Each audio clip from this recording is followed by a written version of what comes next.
كل شيء.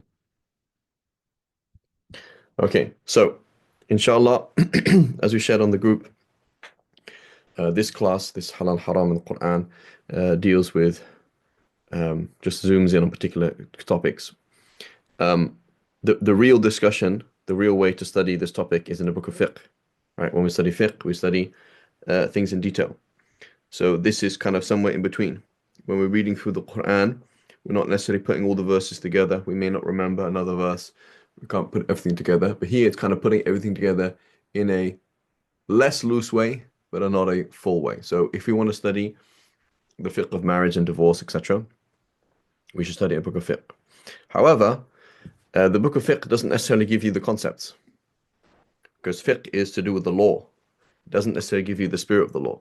So if we come away from today's lesson with some key concepts in our mind, some actually fundamental concepts in our mind, that's pretty good. That's useful, right? And so we are going to look at some fiqh rules, but mostly concepts. So first we're looking at gender roles and then marriage and divorce. So concept, Islam is natural, Islam is realistic. These are key concepts, right? Very, very important key concepts. And so Allah subhanahu wa ta'ala says, is in the context of marriage and the context of difficulty in getting married, Allah subhanahu wa ta'ala says, it is Allah's will to lighten your burdens, for mankind was created weak. As the early Muslims explained this, the meaning, vis-a-vis the opposite sex. When it comes to the opposite sex, men and women are weak. Men and women are weak. So, what's the proof of that? Look at any advert. We use the fact that men and women are attracted to each other to sell things. Right? This is what we do. This is how we. This is a key way of buying and selling things. This is what we do. We use images. We use sexual innuendos all the time, and this is a key thing that gets people going, because it's not a small point for 95% of the people walking on the face of the earth. It's a big point. It's a big issue. And Allah subhanahu wa ta'ala mentions in the context of fasting, your spouses are a garment for you as you are for them. And Allah knows you are deceiving yourselves, in the context of people having intercourse during the night of Ramadan, and how it is very difficult not to do that, and how it is a need, and that intercourse and intimacy is a comfort and a way of protecting one another from the haram. Right? It's looked in a good way, not a bad way, but it is a basic need, just like you need to clothe yourself, and you are vulnerable if you are not, if you don't have clothes. Similarly, you are vulnerable and you have a need, and you're cold, and you're vulnerable to illness, and you're vulnerable to harm if you are not married and if you're not sexually active. So these things are basic human needs that we just as we're born to survive, we are born to procreate, and so this is some of the basic reality of a human being. And there's a dispensation about marrying slaves, as we'll talk about later on. But Allah subhanahu wa ta'ala says this is for those who fear falling into sin.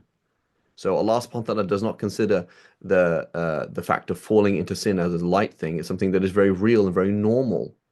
Right? The word is al-anat. Anat is like, one explanation is the breaking of bones. So sexual need in the Quran is described as the breaking of bones. It's very difficult, right? Just like we're not supposed to fast continually without breaking our fast. Similarly, we're not supposed to be monks and nuns. That's not how you're supposed to be, and that is not natural. And similarly, Allah subhanahu wa ta'ala describes this kind of three types of intimacy, right? Allah subhanahu wa ta'ala breaks it down, right? And these exist in our societies, right? So we in the West, there's three, I guess you could add four or maybe five ways that intimacy can happen in our Western culture, right? It can happen in marriage. It can happen in a long-term relationship. It can happen in a short-term relationship. It can happen through paying for it, and it can happen through rape, right? So in our Western society, there's these five ways that can happen. Maybe there's a sixth, I don't know. But So we as Westerners, and I say we as Westerners because it's always important to understand that if you have grown up in the West and you watch Western TV, which is the whole world, basically, then yes, you're a Muslim, but you're still programmed to think as a kafir. You're still programmed to think that it's good and natural and fine. The kufr and the kafir system of the West right now that Disney and Hollywood gives us, this is good and normal. So we have these five things. Rape is not acceptable. Prostitution, 50-50, right? Um, some legals, we don't accept it, right? It is not something in majority of liberal Western cultures. Prostitution is not something that is morally accepted, but it's legal in some places, right? And then we have a one night stand, which again, which as long as it's consensual is okay, but is looked down upon, right? I think you would say a normal Westerner would say we look down upon that, but it's something that is not immoral, it's illegal as long as it's consensual. And then there's two forms that are totally fine, which is a long-term boyfriend-girlfriend relationship, which is we in the West we consider this to be totally fine and normal and acceptable, and this couple they pay taxes together and they can have children together and it's okay. It's not shameful. And then marriage, right? So Allah subhanahu wa ta'ala deals with all of these and it says there's one way that's acceptable. There's one way. In reality, there's another way that's acceptable as well, but it's a similar kind of thing. And so marriage. So in many people's minds, they might think, oh yeah, you shouldn't be licentious, like he's engaged in promiscuity. But somebody, for example, a normal Westerner, he's in his 30s, 40s, he lives with his girlfriend, he has children with his girlfriend. Um, they wouldn't be embarrassed to say, this is my girlfriend or my boyfriend, and we've been together 5 years, and we have two children. That's not something that is shameful. That is not that you wouldn't see that person as promiscuous, right? So there is a concept of cheating. So the I said something of loyalty. So therefore, you could cheat on your boyfriend or your girlfriend. That is considered wrong. So therefore, the relationship is considered right. And so it's very important that we move the goalposts, right? We move the goalposts to say that is unacceptable to Allah. It may be acceptable in your Western society, and it may be in your head through Disney, through Hollywood, through everything that this is okay, but it is actually not okay. So neither engaging in promiscuity, the one night stand, or secret affairs. No, it's got to be a public affair, i.e., marriage. It's called marriage, a public institution, right? You are institutionally together. Ibn Abbas, he said, what is the difference between promiscuity and marriage? He says witnesses. That's the difference. You know, so these two are together, and they said this word. These words were said as witnesses. There we go. This is called marriage now, as opposed to promiscuity. And Allah subhanahu wa ta'ala says to the wives of the Prophet sallallahu alaihi wasallam. So you have to imagine these are not women, these are women who are married to the most impressive and the most masculine and the most handsome, right? Man that's ever existed. So these are not women who are trying to get attention. These are not women who feel physically or emotionally unsatisfied in the marriage and they're trying to kind of impress people or even go behind their back. That's not what's happening at all. These are our mothers. These are the al-muttaqiyat. These are women of taqwa, right? So you have to understand the context of this verse. So it says, "O wives of the Prophet ﷺ, you are not like any other women. If you have fear of Allah, then do not be overly effeminate in speech with men, or those with sickness in their hearts may be tempted, but speak in a moderate tone." So this is ajib. It's amazing. It's shocking. How could Allah tell these women who are very chaste, very dignified, and they live in a very a fully emotionally and physically fulfilling relationship with the best of the best? How could he tell them how to speak to men? Why? Because the default between men and women is attraction. That is the default. The non-default is not attraction, right? So again, in our Western paradigm, it's totally fine to, you know, look at an attractive woman. Because you're married, of course. Why? You're not looking at her in that way, you're looking at it this way. Or to look at an attractive man, or to hug a colleague at work, or to, I don't know, watch somebody perform on stage or whatever it is. And there is an assumption that there's no attraction, and that attraction is not the default, right? And that you'd have to be perverted, for example, if you were to look at somebody like that, or you'd have to be kind of like cheating on your husband or wife if you were to look at somebody like this or like that. That is not the case. So Islam is natural, Islam is real. So a natural human being is attracted to the opposite sex. That's natural and normal. And it's real. You may have the Prophet ﷺ as your husband. That doesn't mean you don't see anybody else, right? Um, the Prophet ﷺ told one some of his wives to stay with a blind man, and they said, "Well, can we take out like can we change or can we take some his clothes off?" And he said in front of him, and he said, "No." He said, "But he's blind." He said, "Yeah, but you're not blind." So the Prophet ﷺ told them to be careful in front of a man who's blind, right? So we have to be careful of these things. There's reality. So this now leads to a whole culture of being conservative, right? So when we see people are very, very conservative, women don't mix with men, women over here, because that's the default. The default is attraction. And the default is attraction to a body, to the voice, to interaction, etc. Right? So this is a key thing to have in mind. Like that's the default. So obviously life has to function. We can't not exist, right? But that's the default. So why is it that we see Muslims are conservative or ultra conservative? Because the default in nature and in the Quran is that there is attraction and that we have to be careful, right? We also have to be pragmatic, right? You can't go to extremes. The Prophet interacted with women, the Prophet saw women, the Prophet etc. But this is, it's there in our minds, right? So somebody says, for example, women are not a fitna for me. Men are not a fitna for me. Alhamdulillah, I'm a married man, I'm very happy. Alhamdulillah, I'm a married woman, I'm very happy.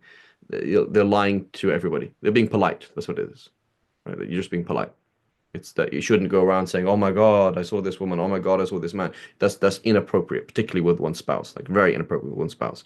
But that's reality, right? So people who live in la la land, or a woman might be shocked or heartbroken. Oh my God, I realized my husband acted in a certain way around a certain woman, or my wife acted in a certain way around a certain woman. Man, it's like that is what they're going to do, and so you should be very realistic. Say, "Oh, that's a real thing." Right? The Prophet ﷺ referred to interacting with one's brother-in-law as death. Right? The Prophet ﷺ said, "Be careful of entering upon a place where there's women." And they said, "Okay, well, what about my brother-in-law? His family, isn't he?" He said, "The brother-in-law is death." Right? So that's pretty extreme.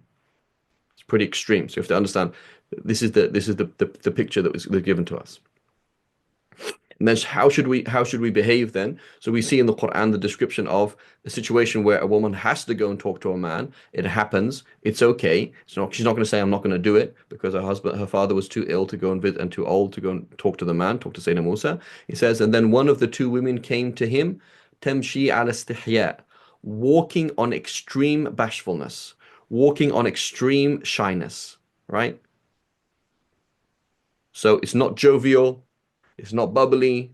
It's not this because there's a default. There's a default is that you would either be attracted to that person or that person would be attracted to you.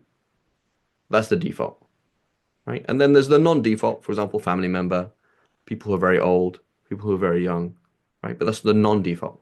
The default is anybody who is in the procreating stage of life, then they are thinking about procreation, and that is a major thing that shapes their life, right? A major thing that shapes their life, right? Freud, we might be familiar with Freud and his ideas of basically like that being the whole everything in life, basically, right? Which is not true, right? And he kind of went to extremes, but there's certain observations he made that are just very true.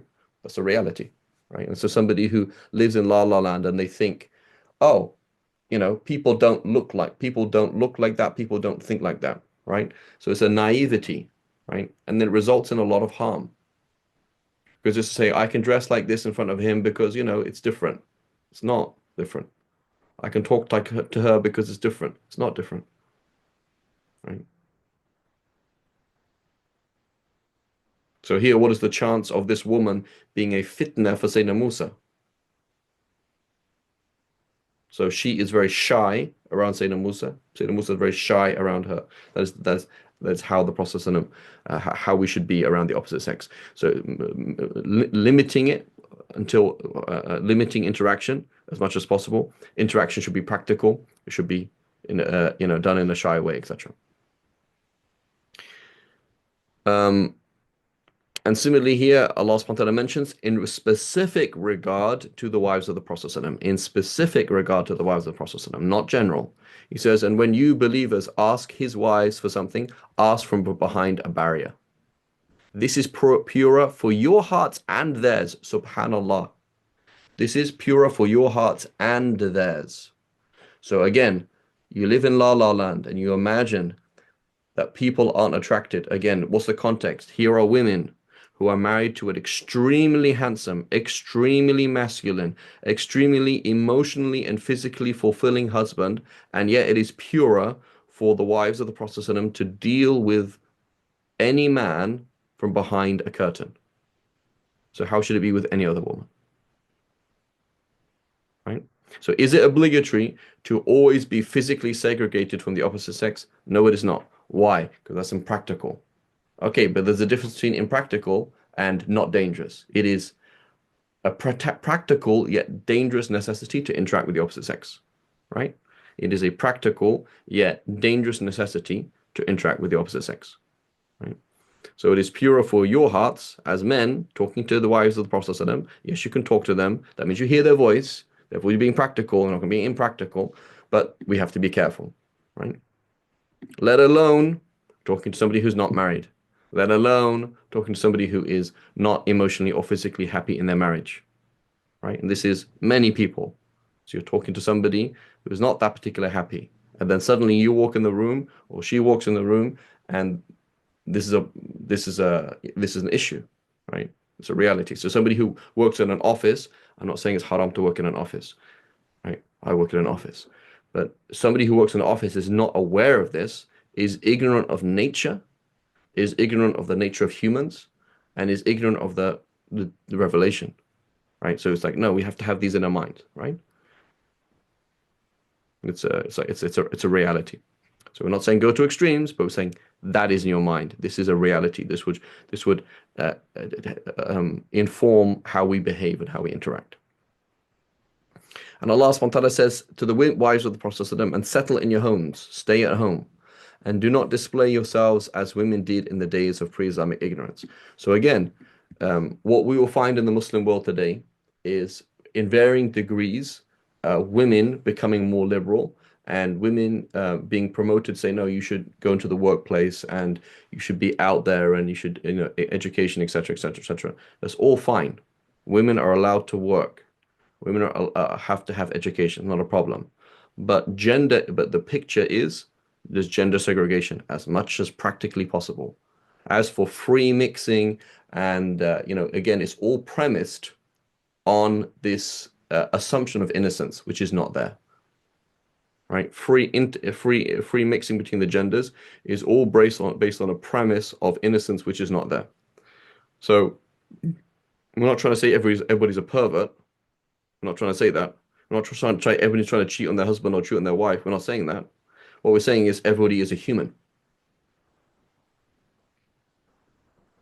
You're a human.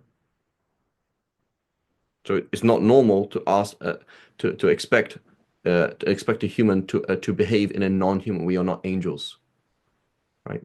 So sexual attraction is not bad, but it is natural and it needs to be organized. That's all. It's not bad. You shouldn't feel guilty.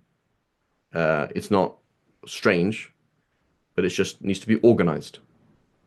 That's all. And Allah subhanahu wa ta'ala mentions in Surah An-Nur, O Prophet, tell the believing men to lower their gaze. Right, so the default is then you don't look at the opposite sex, because the default is attraction. And guard their chastity. That is pure for them. Surely Allah is all aware of what they do. And tell the believing women. So again, people, naively, they imagine it's only men, right? It's only men that look. Men are like that. No, it's not. And tell the believing women to lower their gaze. It's not the case. And guard their chastity and to not reveal their adornments. But there is a difference, right? So key difference. So are men and women similar in many ways? Yes, they are. Okay. But number one, men need to be out more than women. So it's a practical issue. Men being out and about and doing things and being is you need to reveal more because it's just the nature of things. So to ask, for example, strong young men who are working in the field should not do it because women might see them. That's not that's not practical. You can't do that, right? Um, so not to reveal, but there is a difference. So again, look at the media, right? Look at actresses, and actors. How many actors are very good looking? How many actresses are good looking? It's not the same. How many to become a popular, musician as a man or a popular musician as a woman? Where do looks play in? Right? It's pretty obvious if you look at things. Looks are much more important for women than they are for men. Right? If I want to become an actress or I want to become, got on stage, I have to be good looking, basically. Not, I don't have to, but it's much, much, much harder than for a man because the way that a woman's body is used in the media because of the nature of people, is very different, right? So for you to see a half-naked woman is much more likely than you to see a half-naked man, right? And the use of it, that's just the nature of things, right? That is nature of things, right? And so, case in point, I was talking this morning about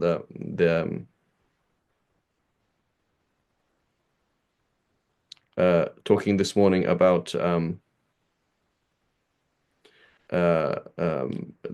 issue in the tafsir class. I'm talking about the third page of the sun, right? So, Alhamdulillah Rabbil Alameen, this horrible, disgusting, phenomenon doesn't exist anymore. But this is what used to be the case. Was in England, you have a newspaper called The Sun, a trash newspaper. It puts something on the first page, bomb this country, whatever. Third page is a half-naked woman. So the fact that it's a half-naked woman and not a half-naked man means that the people who are spending millions of pounds and dollars in this newspaper are selling it on the basis that people will buy it because there's a half-naked woman, not a half-naked man, right? So yes, women do want to see these images as well of men, and it does sell things or do things, is true, but it's not in the same way at all, right? When you go into an office, see how women are dressed, see how men. What is the chance of seeing a man's thigh in the office? It's not very likely. What is the chance of seeing a woman's thigh in the office? Very likely, because women are can use and do use their bodies for work, right? It is a form of like visual prostitution. That's what they're essentially doing. They see it as being liberal, but it's not. So Allah subhanahu wa ta'ala comes and says, no, women should be dignified. This kind of behavior shouldn't happen. We need to cut out that aspect of a woman. So you interact with a woman not based on her body, right? But rather she's covered properly, which means she's covered, right? So they should not reveal their adornments except what normally appears. So here there's a debate among the Sahaba. What did that mean? Does it mean in spite of herself, meaning she covers herself top to toe and she can't, you can't not see how high she is, right? Or how wide she is. I mean, it's like what's supposed to do, like wear a box, something like that. She can't do that, right? So she's very clearly very petite. She's very clearly tall or whatever it is. Then it's like that's in spite of her. But majority of scholars say it means the face and hands, meaning she can expose her hands because she needs to do that, and expose her face because she needs to do that, right? And the Prophet ﷺ, for example, forbade women covering their face on Hajj. So obviously, if you go on Hajj, men are going to see you, right? So what is normally understood then is cover everything apart from the face and the hands. It says, and let them draw their veils over their chests and not reveal their hidden adornments except to their husbands. So then it's going to list so and so and so and so and so and so and so and so and so and so, right? So what does this mean? It means that Allah subhanahu wa ta'ala, the verse of hijab is this verse. Where is it? This is where it talks about hijab. Hijab in the Quran means the barrier between the wives of the Prophet ﷺ and other men. That's called hijab. Okay? So Allah subhanahu wa ta'ala does not tell women to wear a hijab. Allah subhanahu wa ta'ala tells women to wear a jilbab or a khimar. Because why? Because if she's covering her head, okay, she covered her hair. That is fantastic. But her body is still shown. You can still see the outline of her body. So what is supposed to be there is to cancel that outline of her body, right? So it means from head to her feet, you can't see the shape of her body.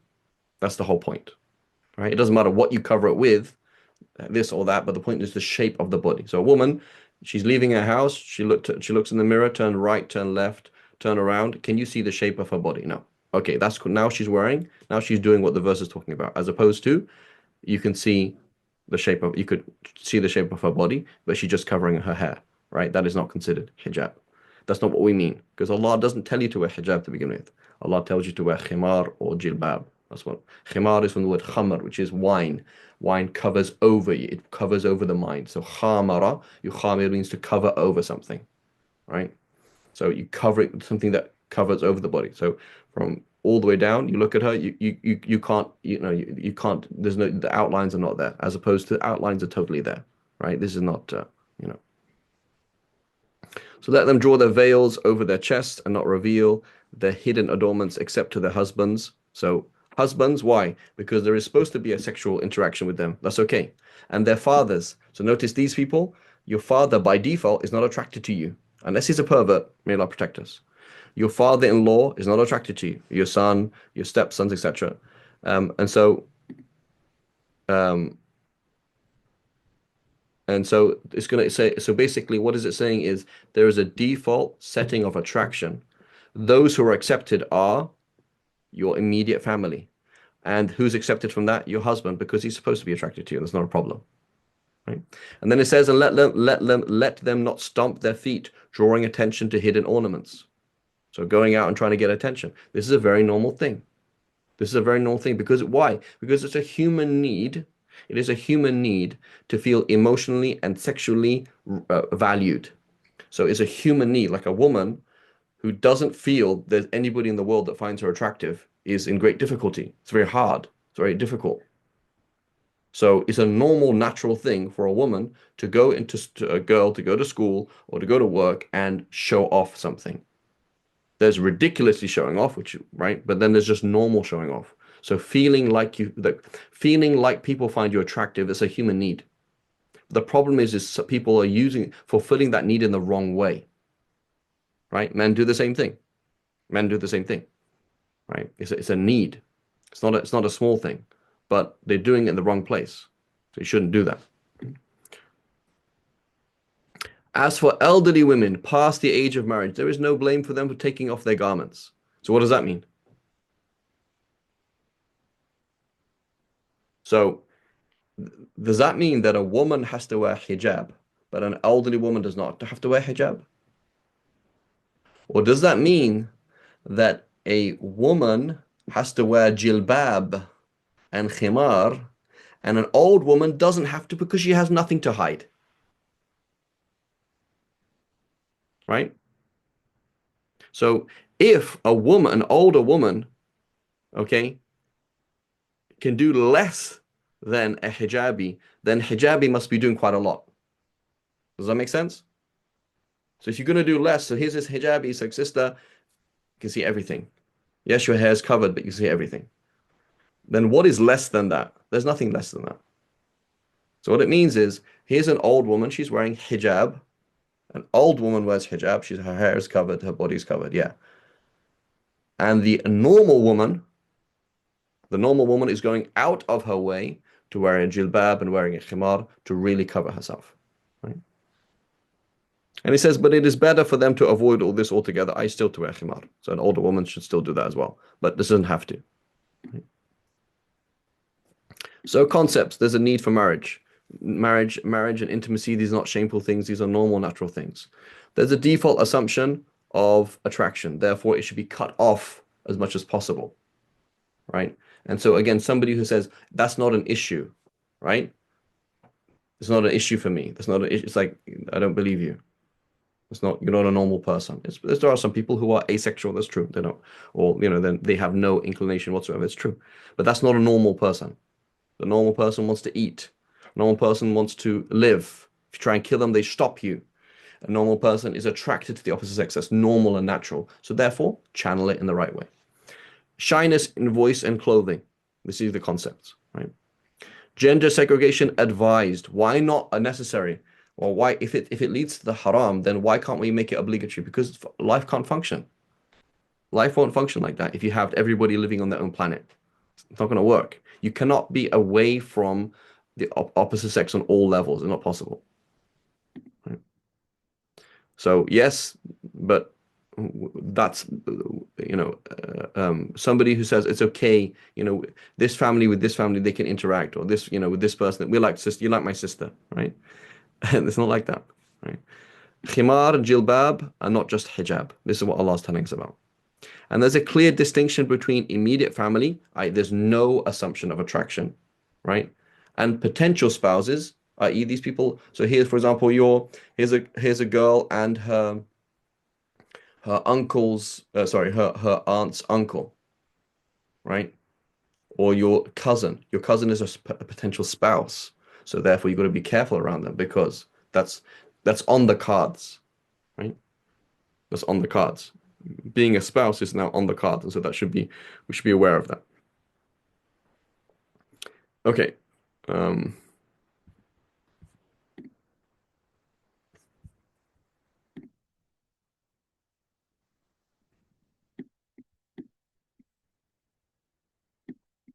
okay.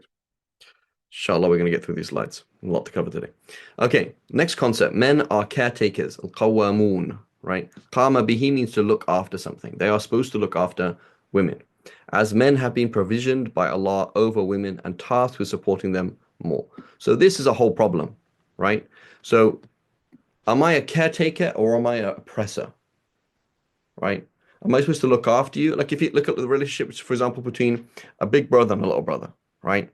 The big brother is always saying, listen, dad told me to look after you. Do this, do this. Little brother's like, dude, get off my back, right? Stop telling me what to do. So obviously there can be things that go wrong, right? The big brother is just abusing the situation and the little brother doesn't listen, right? But there is such thing as a big brother and little brother. They are different in age at the end of the day. So key concept, men are not women and women are not men, right? They're not the same.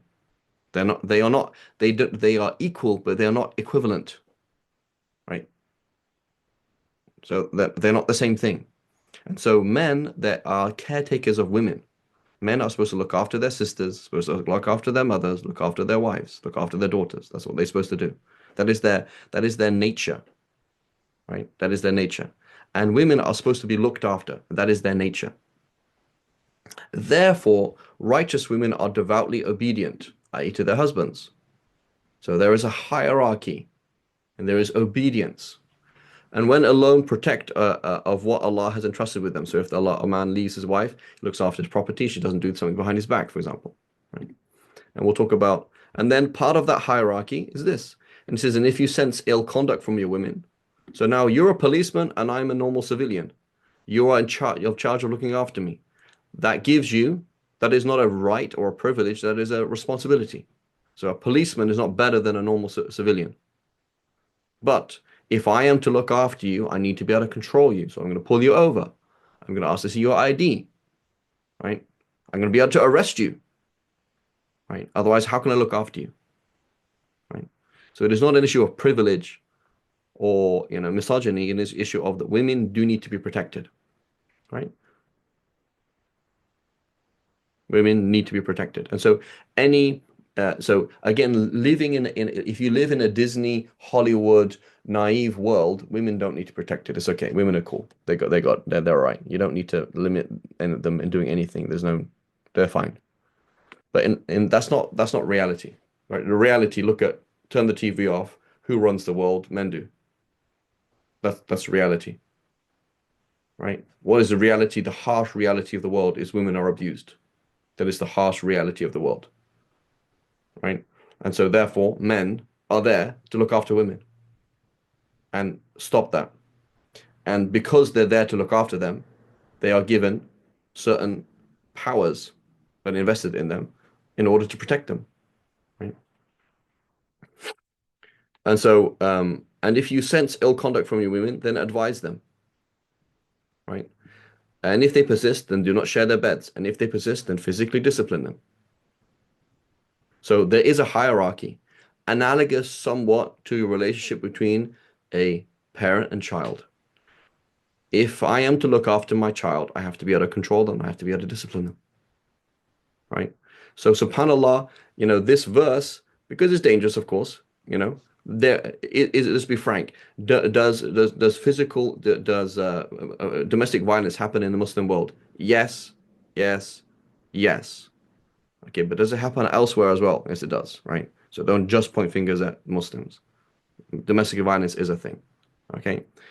But we should not shy away from the verse just because it's a phenomenon, whether we should explain it properly. Domestic violence is unacceptable. You cannot beat people up. You can just like you can't beat your children up, but you can restrain them, right? Your child wants to go outside and play, and you say, no, you cannot go outside. You are grounded, right? You are grounded. So can a man ground his wife? So yeah, you can. Okay, can a wife ground a man? No, he can't, right? Can a man tell his wife off and say, look, that's inappropriate, don't do that? Can a wife do to that to the husband? No, they can't. So there's a fundamental difference between a man and a woman, right? It's like your son might tell you something like, you can't talk to me like that, right? Similarly, a wife, there is a hierarchy there. If that's not understood, there's major problems. There's major problems. So there's a hierarchy, and as the Prophet ﷺ said, he is not of us who does not respect his superiors and does not show mercy to his inferiors. So there is such thing as hierarchy, number one. There's people who are up above and people who are below. And the people who are above, they have to be merciful to the inferiors. And the people who are inferior have to be respectful towards their superiors. Right? And so again, as a Western paradigm, it's like, what are you talking about, bro? I have no idea what you're talking about. My husband is not above me. Nobody is above me. God isn't even above me because I don't believe in God, right? Or if I believe in God, the only one who's above me is God. Yeah, but God who's above you has put your husband above you. That's very important, right? That's fundamental, right? It's not a small thing at all.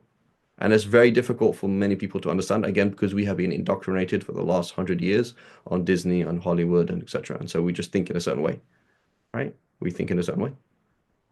And it's very difficult to think in any other way.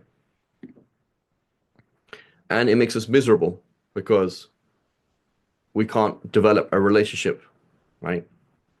Because it's always a fight. Whenever, um, you know, it's always seen as every single level of control is always seen as abuse. Like you can't tell me what to do.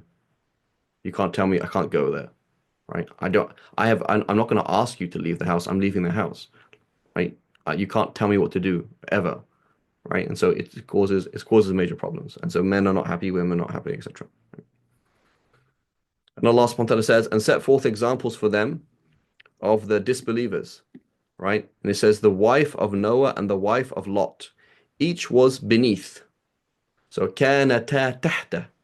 So the phrase to say married in Arabic is, you say, she was beneath him, meaning she was married to him. كانتا تحت. She was beneath. That's the word. It doesn't say married. It says they were both beneath, right? Um, uh, um, the Prophet ﷺ, he said, marriage is a form of slavehood, a form of slavery. So be very careful of who you marry your daughter to, right? So to some extent, a wife is a slave to some extent. So again, if you come from one angle, it's like, what are you talking about? I'm totally free, can do whatever I want, get out of my face. From the other angle, it's like, oh, great, this man can oppress me. No, but it's somewhere in the middle, right? And we have to find that middle thing. Right? But again, when a wife looks at her husband as if they're on the same level, and the wife man looks at the husband, a woman in the same level. That's not the paradigm. That is like a parent who looks at their child and says, we're on the same level. You know, sweetie, if you want to eat candy, I respect that. That's great. No, the right of your child is to limit the activity of your child in for their benefit. Right? And even in paradise, subhanallah, right?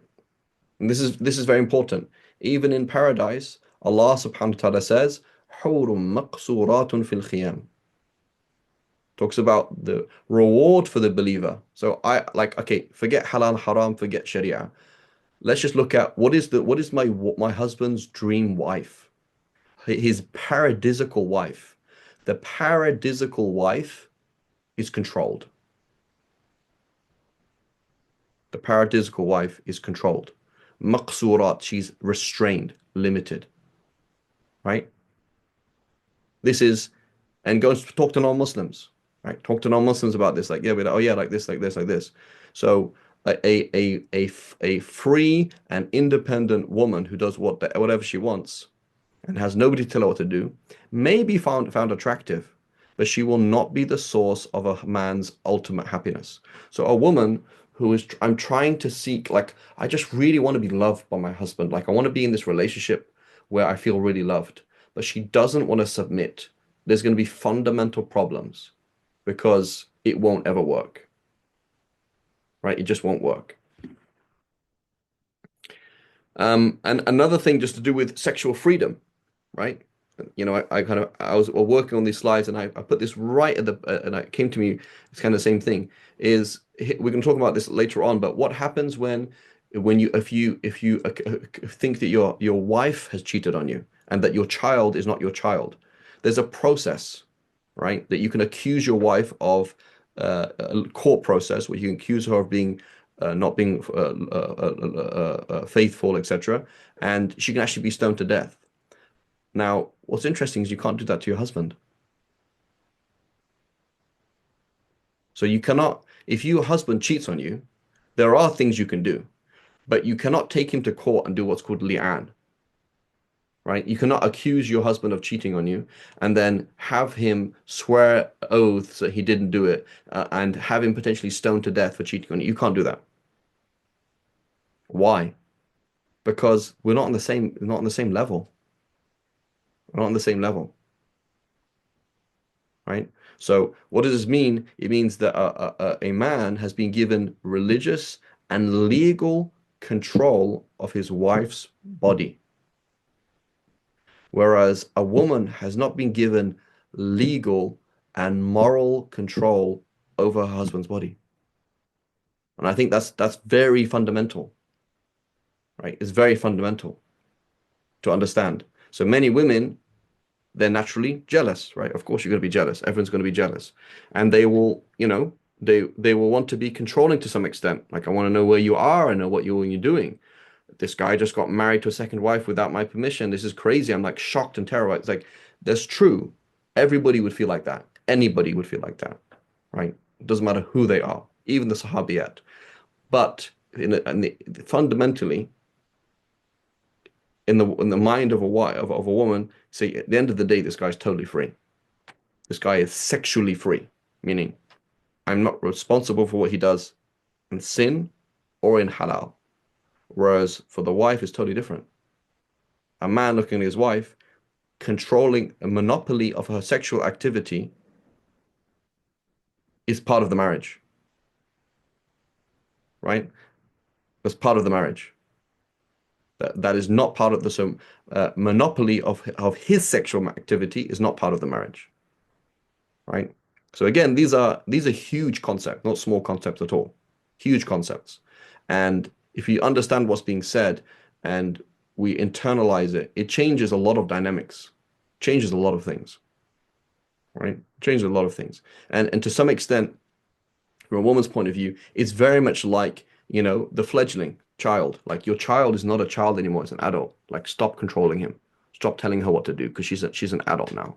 Like, it's not even useful, right? So similarly, same kind of thing is like a woman who is always trying to find happiness through limiting or controlling or trying to understand why she can't restrain her husband and what's wrong with that. She's trying to find happiness in the wrong place because that's not the nature of men and that's not the nature of women, right? Just like a homosexual who's trying to find happiness through homosexuality, you're not going to be happy. That's not how it works out. It doesn't work like that. The ugly duckling who is trying to find why am I not like the other ducks? It's because you're not a duck, you're a swan or a goose or whatever, right? That's just not the nature of people. So we'll come back to this verse later on. Okay, so it says, "O believers, when the believing, however, is the punishment for adultery stoning for only yeah. So a stoning for adultery applies to men and women, but you could not do a public imprecation for your husband. You can't do that. That's not a But you could do that to your wife. So you can make that claim against your wife, but you can't make that claim against your husband. So zina by default has nothing to do with you as a spouse. It's to do with society. So, but in li'an, in public imprecation, it is because you brought it to court and you followed it through, and your wife was stoned to death for committing adultery, even though there was no four witnesses. So that shows us that there's a big difference between the two of them. So there's hierarchy, there's subservience, right? There's disciplinary actions, right? So, you know, this is so weird that nobody can even translate it, right? You can't even translate it. If you look at the translations of that verse, you're not going to find what I put there because they can't put that online or they can't do this, can't say that. But it's like that is the case. Like, so a key concept, like I, this Western educated woman, I'm expected to think now that my husband can treat me somewhat like a child. Somewhat like a child. He can't treat me like a child, but somewhat like a child, right? That's very strange and very weird. But live life and you'll understand. Live life and you'll understand. You're like, oh, okay. Yeah, I do see that now. But if you don't, if you just sold, you know, what we hear in Hollywood and Disney is like doesn't make any sense, right? It doesn't make any sense. There is such thing as control. There is such thing as protection. However, women, then this is in the Bible and this is in the Quran. They're not human doormats. Excuse me. They're not human doormats. So what's where is it? We spoke about this here. Uh, where is this?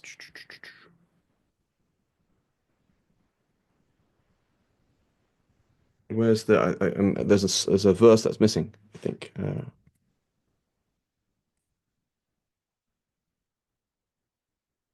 Here. So they're not doormats. So now let's imagine this. Okay. So again, in our paradigm, you're either the heroine of the film carrying who goes and punches the guy who beat up her husband, and she's tough and strong and independent and can do everything by herself, and why would she be told what to do? Or you're a human doormat. We have this paradigm. It's not like that. So here, let's look at the picture of the Quran. Yes, listen to my husband. Don't listen to men. Listen to my husband. Yes, do this, but I'm not a doormat, right? Here, these are women, right, who traveled on foot and camel from Mecca to Medina, which man among us can do? Said, "O believers, when the believing women come to you as emigrants." So these are women who are independent in their faith. They have left shirk and they've become Muslims, and they have walked through the desert and the heat on camels and horses and etc. And they've come as emigrants to Medina. Test their faith, right? If you find them believers, and don't send them back. So the whole idea that these are such human doormats that they don't have volition, that they couldn't be cunning and trying to just leave their husbands, and they couldn't be sent back by themselves. Yes, they could, right? And so the paradigm shift, we're often thinking as black and white. It's not really black and white. That's why we have to read the Sirah and we have to read the Bible. You see, the Semitic woman in the Bible is tough. She's not a human doormat. She might be tough in a good way and tough in a bad way, but she's tough. She's not a human doormat. So the Quran, the Bible is not misogynistic as we think, right? And the Quran is not as misogynistic as we think. Because we think, oh, you limited me, that means I'm dumb. You limited me, that means I don't count. It's not true, right? It's not a human doormat, and we're going to see that in a second, right? Um, so not human doormats. Key concept. You see this again and again and again. Strong. Shall I do a whole class on it? On strong Muslim women, right? Strong Muslim women. Um, okay. So your wives are like your farmland for you. So approach them sexually, however and whenever you please. So key concept, my body, my right. This is where we live in the 21st century. My body, my right. Sister, it's not your body. Brother, it's not your body. You can't change your body to a different gender. You can't cut parts of your body off. You can't harm your body. You can't even take a tooth out unless you need to. It's haram to do that. You can't pull out a tooth unless you need to pull out that tooth. Right? You can't do that. It's not your body, right? And through marriage, a woman's body has become the right of her husband. He can't harm that body, but he has sexual rights over that body. A woman can't fast without her permission. A woman can't leave the house without her permission. She can't pray excessively without her permission. She has to be sexually available. That is her number one obligation, right? And so this is a key thing. Again, go and speak to any man, Muslim or non-Muslim, about this, then be like, they've gone forever about this.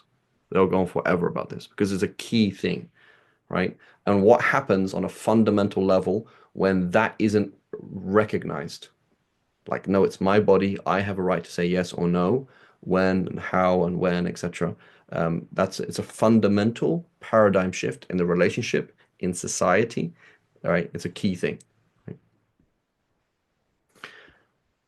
Right? However, flip side, Allah subhanahu wa ta'ala also says, indeed, Allah has heard the argument, women are so insignificant and so pointless and so worthless in the Quran that Allah doesn't talk about them. Wrong. Here is a woman arguing with her husband when he said to her that he is haram to him as his mother would be. So he's made this statement, right? Our relationship, none of that stuff is going to happen anymore. Forget about it. You're as haram to me as my mother. Forget about it. So Allah subhanahu wa ta'ala says no. Allah has heard the argument of this woman, O Prophet, concerning her husband and appealed to Allah. And Allah has heard the exchange. So Allah knows the complaint of women who feel wronged. And He's heard it. Indeed, Allah is all hearing, all seeing. Right? Allah subhanahu wa ta'ala didn't reveal a verse of the Quran saying, oh, Allah has heard the complaint of men who feel rejected in bed. It's true. Allah is wrath with those women. But Allah didn't reveal a verse, but Allah revealed a verse about women. So that's very profound if you think about it. Those of you who sinfully attempt to divorce their wives by comparing them to their mothers. They say, oh, you're as haram to me as my mother, right? Forget it. Intimacy, that's not on the cards anymore. I'm sorry. Should know that their wives are in no way their mothers, nor can they be their mothers. None can be their mothers except those who gave birth to them. What they say is certainly detestable and false, and Allah is truly ever pardoning or forgiving. Those who divorce their wives in this manner, so you say that's it. So it's not really a divorce. What it means is basically intimacy is off the cards. That's not going to happen anymore. Forget about it, sister. Okay? It's haram. You can't do that. And now he wants to retract what he said. Must free a slave. Are you joking? It's not a big deal. It's only intimacy. I just said something to my wife. She doesn't count anyway. No, your wife counts. She has a right to respect and she has a right to intimacy. There's a fundamental right that she has. And so if you say that, you have to free a slave. You have to go and buy a slave and set him free. Before you touch, if you want to be intimate again, you're going to have to do that before that. The penalty is meant to deter you, and Allah is all aware of what you do. But if the husband cannot afford that, oh, alhamdulillah, let's make life easy for him. He can't afford it. Because anyway, she doesn't count and her rights are unimportant. Let him then fast for 2 consecutive months, right? So it's very important people understand that. Many Muslim men are misogynistic. They think women are dumb and stupid and don't count. That's not true. Women need your protection. That's why you have certain rights over them. But they have rights. And so look how Allah subhanahu wa ta'ala says, if you say something that, you just said that to her. It's okay, I didn't mean it. Okay, well, you said it. Right? And now you want to be intimate with her. You either divorce her, be a man of your word, divorce her, or free a slave. You can't afford to free a slave, it's okay. Just fast 2 consecutive months. Okay, what if you break the fast? You've got to start again. It's got to be consecutive, right? Before the couple can touch each other again. But if he is unable to fast because he's sick, then let him feed 60 poor people. This is to affirm your faith in Allah and His Messenger. These are the limits set by Allah, and the disbelievers will so subhanallah. Look at look how big it's got. Before it was a silly conversation with my dumb wife, and then it turned into, oh my God, now I have to pay money, and now I have to fast 2 consecutive months. And now it's okay, fear Allah, okay, big deal. And now it's the issue of kufr, right? And the disbelievers will suffer will suffer a painful punishment. See how it escalates? That somebody who looks at a woman is like, she doesn't count, who cares? Just tell her to be quiet, right? This it gets to the level of kufr. Allah subhanahu wa ta'ala did not reveal a verse or two or three or four about this, about men. He did about women, because women do count and women do have rights. Right? So again, we look at things in A or B. It's not A or B. It's like you're looking at the totally wrong paradigm. Women have rights. Women are recognized, but they need to be protected. And Allah subhanahu wa ta'ala says, and do not turn away from a woman altogether so as to leave her hanging. She's just there. Right? You can't do that. It's haram. And Allah subhanahu wa ta'ala says, well, and live with them in a nice way. Be nice. That's not nice. When the woman has a need for time, has a need for intimacy, and these things are not given, right? That's not nice, right? That's not fair. And Allah subhanahu wa ta'ala mentioned, they ask you, O Prophet, about men. We mentioned this in the what, 2 or 3 classes back, about intimacy. So it says, so do not have intercourse with your wives during their monthly cycles, right? So the Quran mentions, it doesn't mention this word actually. In the Quran it says avoid women, right? Avoid women. And the Prophet ﷺ explained what can be done with a wife, or on her menstruous, what cannot be, etc. Right? So these things are very real, right? And Allah talks about all of these things. Okay, so men have rights to intimacy. That's part of obedience. It's part of submission. Men have rights to intimacy, which is part of being kind and being respectful, being merciful. But it's different. So men are not women. With the way men look at intimacy and the way women look at intimacy are not the same. It's not the same. They're not the same person. They don't look at things in the same way. Woman's right to respect. You can't just say anything and do anything. They have a right to respect. So you think, oh, because she has to respect me, I don't have to respect her. Is that the case? No, it's not true. Here's all these verses and more verses, many verses in the Quran. Okay, marriage and divorce. So, how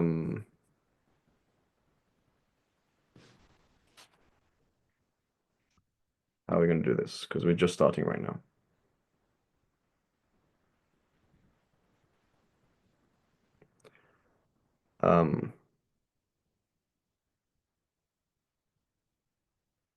Just give me 1 second, please.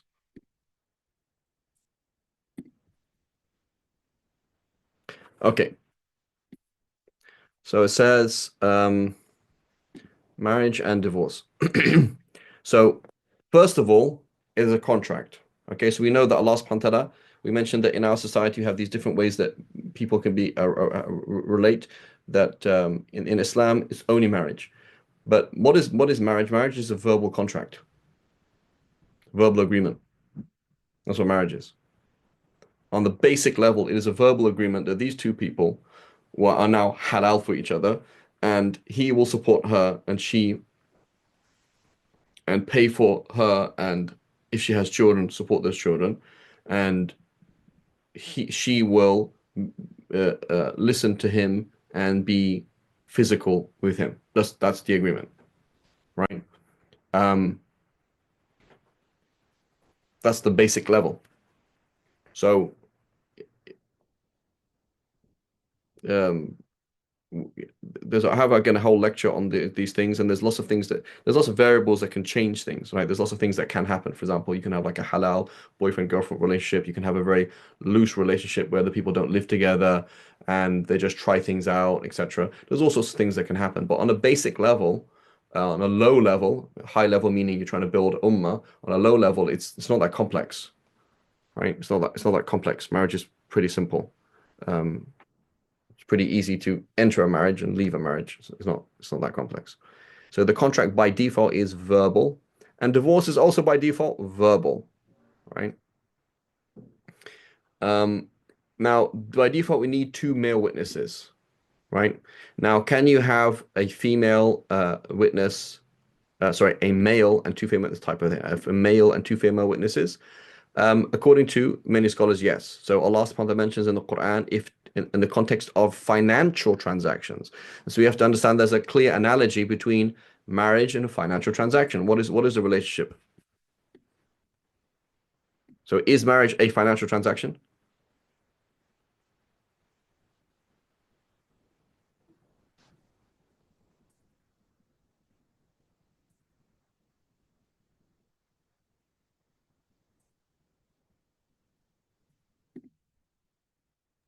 Yeah. Yes. Mahar, okay, but you might not, right?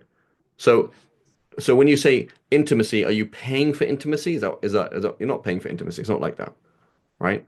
Or paying for having a child. Like I say, I'll pay you because I want to have a child with you, right? So it's not really a financial transaction, but it results in financial transactions. It results in, for example, mahar. It results in the her obligation to be supported. It results in inheritance, right? So the analogy is quite strong. The analogy between um, marriage and other financial transactions is quite strong. So according to many scholars, yes, you could have a marriage in which there's just a bride and the groom, so there's two people there, and then there is a man and then two women. So there's three women in the room and two men. That's the only people who know about this marriage, right? According to many scholars, that's a valid contract, right? Or four people in the room, a man, a woman, and two men. These are the only people who know about this marriage, right? Um, and other scholars they disagree. They say no, it's not, and it's not so analogous. It's not the same. You have to have two men specifically. Now, women's autonomy. What does autonomy mean?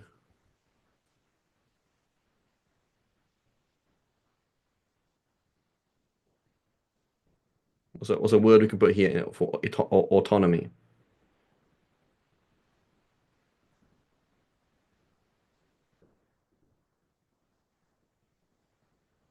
Independence. Independence, freedom, right? So, women's autonomy. So, because of that verse, الرجال قوامون على النساء, and various things the Prophet ﷺ said, women's autonomy is not the same as men's autonomy, right? It's not the same. So, a woman has a right to marriage. That's fundamental, right?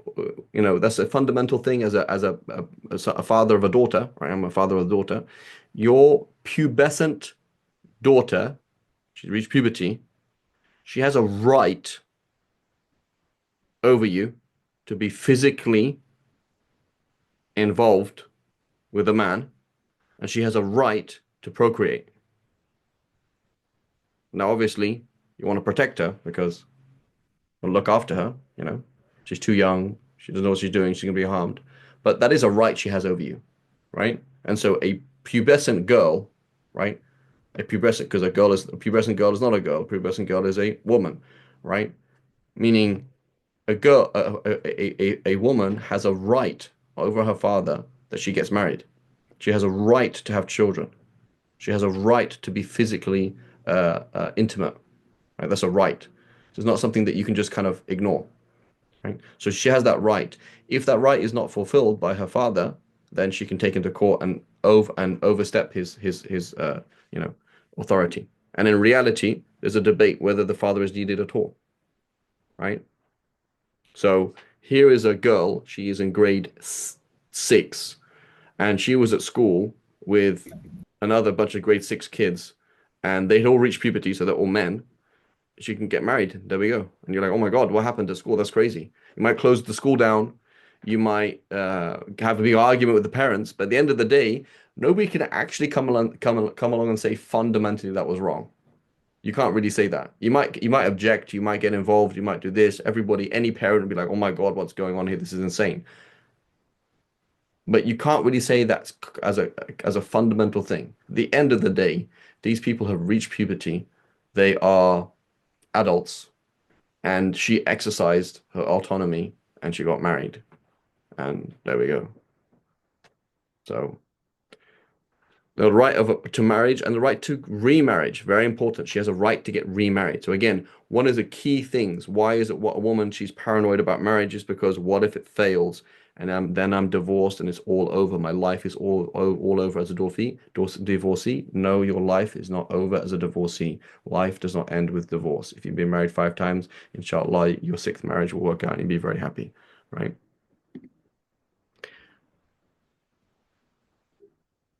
Right, and this is of a non-virgin, right? Um, So we all agree on that. The right to justice and intimacy, nobody has ever questioned that ever. So a fundamental thing to understand, nobody ever says it's okay for women to be abused. Nobody's ever said that.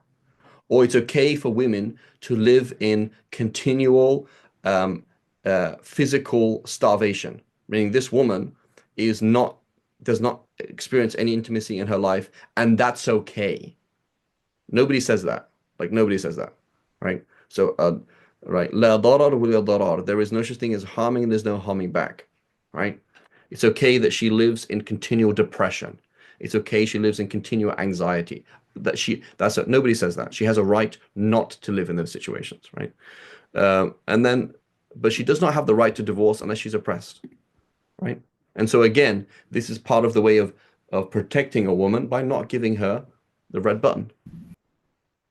So that's very condescending, isn't it? I'm a woman. I'm educated. I built my own business. I started my own institutes, and yet you tell me I can't walk out my marriage whenever I want to. Why? Do you think I'm a child or something? And I say, I don't think you're a child, but I think you have childlike characteristics now and then. And those childlike characteristics now and then can harm you greatly. And so Allah subhanahu wa ta'ala, out of His mercy, has not given you the access to the red button. Your husband may be a fool, may act like a child, may do this, but by default, men are not like that. And by default, women do have those tendencies, right? And any woman who's lived life, she would say, yeah, Alhamdulillah, Rabbil Alameen, I didn't have the right to divorce because this happened and that happened, etc. Right? A woman who is somebody who is fair, somebody who has a daughter, somebody who has a sister, somebody who has a wife, somebody who has a mother, will appreciate that it wouldn't be fair to a woman to do that. Now, this debate, can you get married without a guardian? So again, the scenario I just mentioned, these kids at school got married. Is that even valid? So again, we call them kids, but they're not kids. If they've reached puberty, they're not a kid. So they're adults. They're just young adults. So these young adults did that. Can a young adult get married without the mother, without the father, without anybody involved? It's debated. According to the Hanafis, yes, you can. Right? It's a valid contract. She got married and that's it. Right? The marriage of a virgin. Can you force your virgin daughter to get married against her will? Right? That sounds crazy, doesn't it?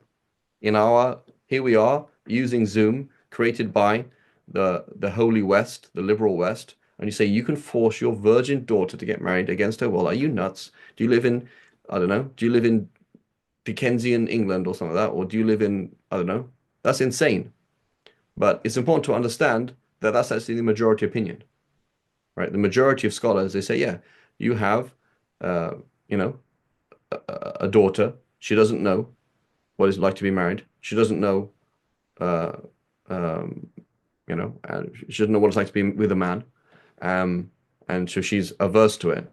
And so you can marry her off against her will. That is the majority opinion. The Hanafi school, Imam Bukhari, Ibn Mundhir, other scholars, they said, no, you cannot do that. You cannot marry off a woman against her will, period. You can't do that, right? So even if she's a virgin, you can't marry her off against her will. She has to consent, right? Now, everybody would agree that a minor, meaning a prepubescent person, cannot do anything because they can't, their legal volition doesn't mean anything, right? So obviously, a 5-year-old cannot get married, right? A 5-year-old couldn't even get divorced. Let's say if you actually married a 5-year-old to a 5-year-old, which would be valid, right? They can't get married without your consent because they're not legally able to express their volition, nor could they get divorced. So your 5-year-old son could not divorce his 5-year-old wife, right? Despite how funny or dramatic it would seem. Um, it doesn't mean anything, right? Um, so these are issues of debate, but otherwise there is a level of autonomy, right? And so this verse of the Quran, and do not let the guardians prevent them from remarrying their ex-husbands if they come to an honorable agreement. So what's the context? Fatima was married to Khalid. Khalid divorced Fatima three times now, or three times, or once, and they want to get remarried. So do not prevent the guardians. Don't let the guardians prevent them. So here Imam Shafi'i says, if Allah is telling you don't let the guardians prevent them from remarrying their ex-husbands, then why are you telling me to do something that I don't have a right to do to begin with? So if you say, for example, Fareed, don't pick that up, you're assuming that I can pick it up. You say, don't go over there, but you say, why are you telling me I'm disabled? I can't even walk. So Imam Shafi says this is the clearest verse that tells us that women cannot get married without a guardian, right? Because it says don't let the guardians prevent them from remarrying. So presumably the guardians could prevent them, right? They have a right to get married, and so then their guardian, their wali, did not allow it. So presumably you need a wali, right? This is a position of majority of scholars. You can't get married without a wali, without a guardian, right? The Hanafis say don't do it, meaning it doesn't count. Like you can't do that, right? So you can look at it in two different ways. Like, so the Hanafi opinion is you do not need to get married without, you don't need to get married with a guardian. Um, and Aisha radiallahu anha, she married off her niece, and an aunt is not a guardian to uh, to the aunt is not a guardian to the niece. So they got married without a guardian, right? And so it's an issue of debate. Who to marry? So Allah subhanahu wa ta'ala says, do not marry polytheistic women until they believe. For a believing slave woman is better than a free polytheist, even though she may look pleasant to you. And do not marry your women to polytheistic men until they believe. For a believing slave man is better than a free polytheist, even though she may look pleasant to you. They invite you to the fire while Allah invites you to paradise and forgiveness by His grace. He makes His revelations clear to people, so perhaps they will be mindful. So again, classic thing. What do people marry? People marry for status. People marry for looks. People marry for money, and it's all wrong and stupid. Many Muslims very, very racist. It's like all over the place. And rather, what we should do is marry for deen, right? Get married for deen. But you are getting married for deen. So there's the company of a religious person, and there's married for deen. So should you marry somebody who is super religious, but you're not attracted to them at all? No, because it's called marriage. Marriage, nikah in Arabic. One of the meanings of nikah in Arabic is intercourse. So if you couldn't envisage being intimate with this person, then you shouldn't marry that person, right? Obviously, it's a bit difficult to understand that properly. Um, but so somebody marrying somebody like I don't care at all what they look like. That is not wise. That's not good. The Prophet ﷺ said, someone was getting married. He said, "Did you look at her? Like you're supposed to look at the prospective person. Um, they're not necessarily going to fool your eyes because maybe you're not that amazing either, right? Not most people are not models and they're not marrying models, so it's okay, right? But the priority given here is deen, right, over status and looks. And permissible for you in marriage are chaste believing women, as well as chaste women of given. So it's not a condition that you marry somebody who is religious. You can marry anybody, right? But the picture that Allah gives in the Quran is you're either going to marry a woman who is chaste, she's a decent woman, or a Christian or Jew who is a decent woman. But the idea is that, well, I was studying in America and at college I had a girlfriend and so we got married. That is not the paradigm, and she's Christian, so it's okay. That's not the paradigm that Allah gives. The paradigm gives is that, for example, um, you know, here is this family of Jews or family of Christians who are very conservative, and you're going to start a new family with them, knowing that she doesn't do anything funny. you don't do anything funny, and you're building society. It's about building society. So the muhsanat, right? Chaste women, right? So that's so neither fornicating nor taking them as mistresses. It's not a one night stand, nor is it a Saturday night, a long term relationship, but rather it is a long term boyfriend girlfriend relationship, but rather it's marriage, right? And then it says, subhanAllah, I wasn't going to put this part of the verse in it, just try and keep it short. But subhanAllah says somebody who, so what's the opposite then? Somebody who marries somebody who's not chaste. He's just good looking, she's just good looking, right? And this is a reality. A sister who's like a da'iyah, she told me this. She said, yeah, there are Muslim women who like just marry anybody just because they're interested in one thing, right? So that's not how it should be. Whoever rejects the faith, all their good deeds will be void in this life and the hereafter, and they will be among the losers. So what's this got to do with the opposite? That you married the wrong person. So by default, you're marrying somebody who's going to help you in your deen. It might not work out, but that's the default, that you're trying to team up with somebody who will help you in the deen. Right? So marrying somebody who will help you get to paradise. Right? Look how Allah subhanahu wa ta'ala says, they invite you to the hellfire, i.e. polytheistic women and polytheistic men. But Allah, notice the rhetoric here, and it says, while Allah invites you to paradise.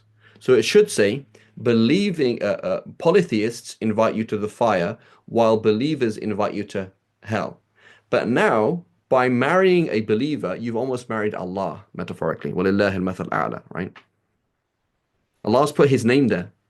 He didn't say while believing slaves, men and male and female, invite you to paradise. Allah put His name in their place because Allah is now part of the relationship, because you're married for the sake of Allah, as opposed to, right? And this is for taqwa. لَعَلَّكُمْ تَتَّقُونَ. You might have taqwa, right? And here, you marry the wrong person, it's going to hell, right? You married for the wrong reasons. You married because of looks. You married because of money. You married because of this. It's wrong, right? You marry for the sake of Allah. Allah's going to look after you. So you're trying to find somebody who's going to help you get to paradise. And then polygyny, right? Notice I didn't put polygamy. Polygamy is having more than one spouse, right? There's polygyny and polyandry, right? What does polyandry mean?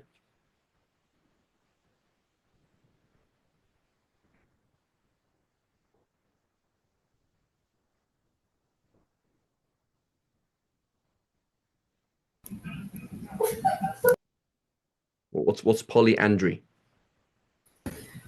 Having more than one spouse, but for either gender, right? And that's polygamy. Polygamy is having more than one spouse. But polyandry is having more than one. More than one relation. Having more than one husband. So polyandry, right? So here's a question. That's very important. Based on the first part of this lecture,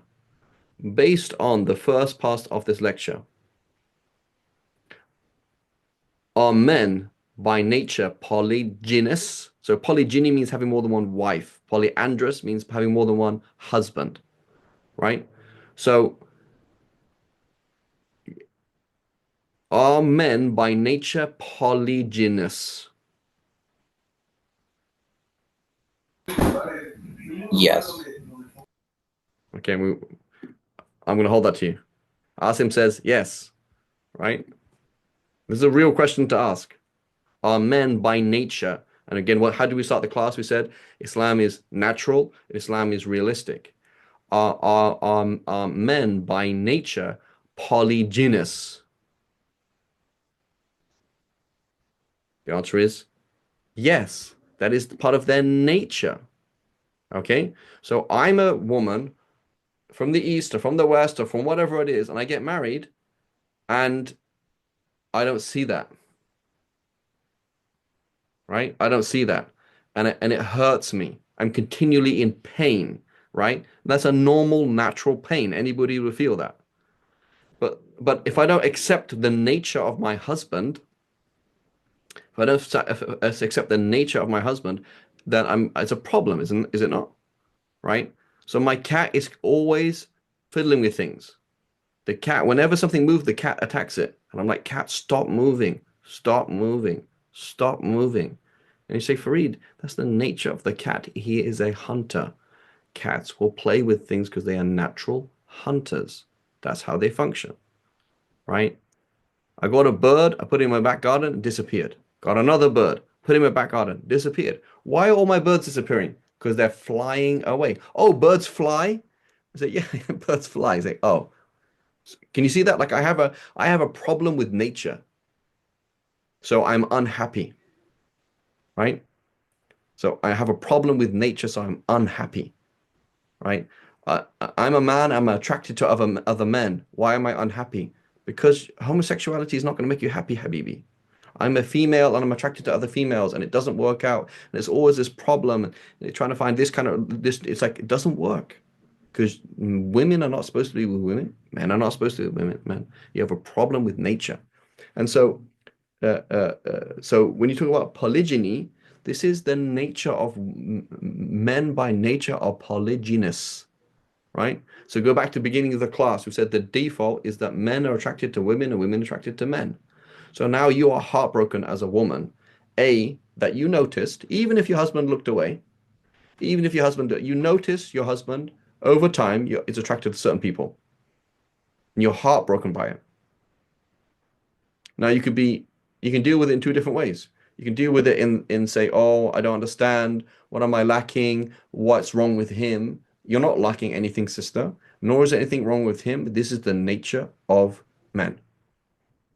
Alhamdulillah Rabbil Alameen, your husband lowers your gaze and speaks in an appropriate way, and that's it. That's what you can expect. Similarly, all right, let's throw this in. Sisters, are women by nature polyandrous? Right? We have a majority sister group here, right? So the answer came in straight away.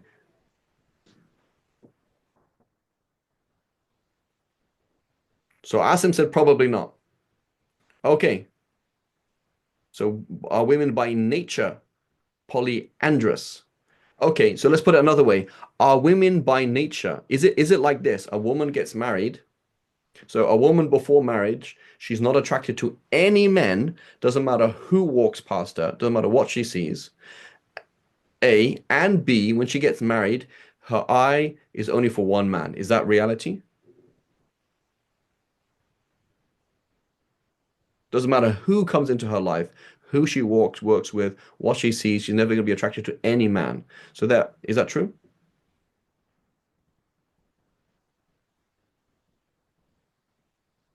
Based on the beginning of the class. Is that true? It should be that way, but sister, is that real? Is that reality? That's not reality.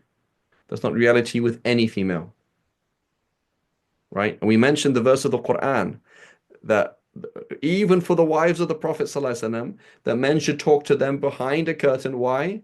Because it's better for their hearts. So these are women. So then you say, wow, wow, wow, wow. Like I noticed, like I went to my wife's work, I noticed something in her eye. That was all. She doesn't act inappropriately. She doesn't dress inappropriately. I noticed there was a man walk past, or she spoke to a man, and there's something in her. I noticed it, and I noticed it twice, 3 times, 4 times, and I'm like, what's wrong with me as a man? What's wrong with my wife as a woman? Why is she like that? What's wrong with me? Subhanallah, if you were the Prophet ﷺ, it would be the same. So the nature of humans is that they're attracted by default to the opposite sex. That's the nature of them. So therefore, we have to be careful. That's number one. However, the question, our second question was, are men by nature polyandrous, by polygynous? Yes, they are. That's why Allah has promised men in paradise. Allah has spoken about paradise, Hur and Ain, etc., and said this and this and this. He's telling them about their nature and what they want, and that's what they have. What does Allah say with women, though? Allah doesn't mention that with women, right? Hur maqsuratun fil khiyam, right? Women limited, so they're not shared. Right? Was it Salama? I can't remember who it was. One of the wives of the Prophet said, Ya Rasulullah, if a woman had more than one husband in life, right? She was married, then got divorced, then got married. Who would she be with? right? So in her mind, she's going to be with one of them, not two of them, right? So we can say, Wallahu alam, that women by nature are attracted to men by default. Therefore, they have to lower their gaze, therefore have to be careful, therefore, right? And a woman should not feel guilty. Oh my God, I feel so bad that I'm attracted to some man. Well, that's just your nature, sister. But what it means is be careful the way you talk to him, be careful where you walk and talk, be careful with the way you dress. That's all you're expected to do. Okay? However, the nature of a woman, right? The nature of a woman then in paradise, right? If you think that Allah subhanahu wa ta'ala is not going to let a woman down, is she? Is that her joy and happiness will be in one man, not in multiple men, right? And then forget all of that. Forget morality, forget inclinations, forget emotions. On a physical level, what is fundamentally off with polyandry?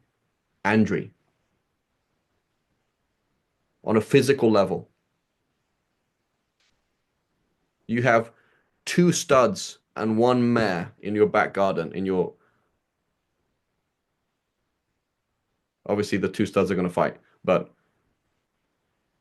what's on a physical level, on a genetic level, what's going to happen?